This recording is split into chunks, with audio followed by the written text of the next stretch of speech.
Bismillahirrahmanirrahim. Assalamualaikum warahmatullahi wabarakatuh. Shalom. Om Swastiastu, Namo Buddhaya, Salam Kebajikan untuk kita semuanya.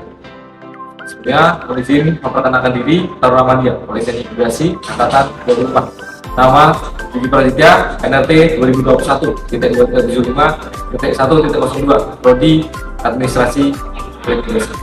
Pada kesempatan kali ini, saya akan menyampaikan materi terkait perbedaan komunikasi verbal dan komunikasi non-verbal dalam rangka memenuhi tugas ujian akhir semester mata kuliah teknik komunikasi yang diampu oleh dosen Ibu DC Hatari. Yuk, simak dasar selanjutnya. Baik, sebelum terlalu jauh, mari kita mulai dengan penjelasan secara umum terkait dengan komunikasi verbal. Komunikasi verbal merupakan proses penyampaian ide, gagasan, ataupun informasi melalui kata-kata yang kemudian dituangkan dalam bentuk tulisan maupun lisan.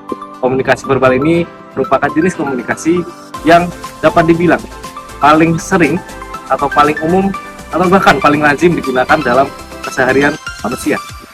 Komunikasi ini menjadi alat penting yang memfasilitasi interaksi sosial, baik itu berlaku bagi individu terhadap individu, individu terhadap suatu kelompok, ataupun kelompok terhadap kelompok lainnya.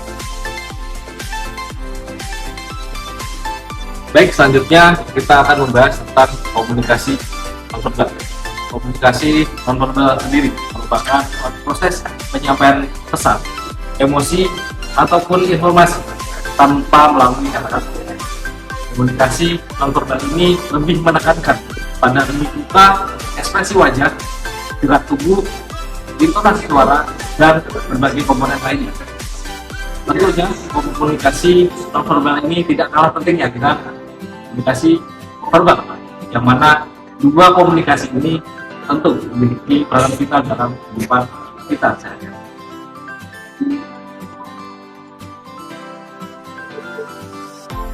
Dengan demikian, setidaknya terdapat 3 perbedaan dalam komunikasi verbal dan komunikasi non-verbal. Perbedaan yang pertama, yakni pada ekspresinya.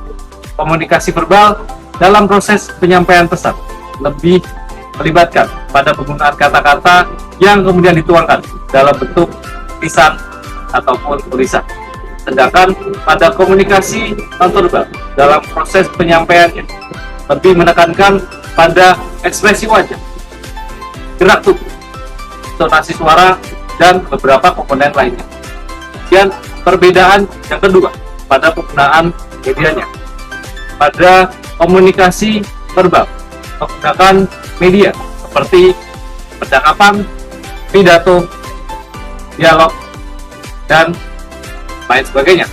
Dan pada komunikasi non-verbal menggunakan media seperti intonasi suara, gerak tubuh, ekspresi wajah, muka, dan komponen lainnya. Dan perbedaan yang terakhir atau perbedaan yang ketiga, yakni pada proses penggunaan bahasanya. Pada komunikasi verbal menggunakan kata-kata yang kemudian disampaikan secara langsung dan bersifat eksplisit. Sedangkan pada komunikasi non-verbal dalam proses penyampaiannya tidak menggunakan kata-kata, tidak secara langsung, dan bersifat implisit. Kiranya demikian presentasi singkat dari saya, harapannya bisa menjadi manfaat bagi rekan-rekan penonton maupun masyarakat seluruhnya. Kurang lebihnya mohon maaf. Wabillahi taufik wal hidayah. Wassalamualaikum warahmatullahi wabarakatuh. Shalom. Om Santi Santi Santi Om. Namo Buddhaya, Salam Kebajikan untuk kita semua.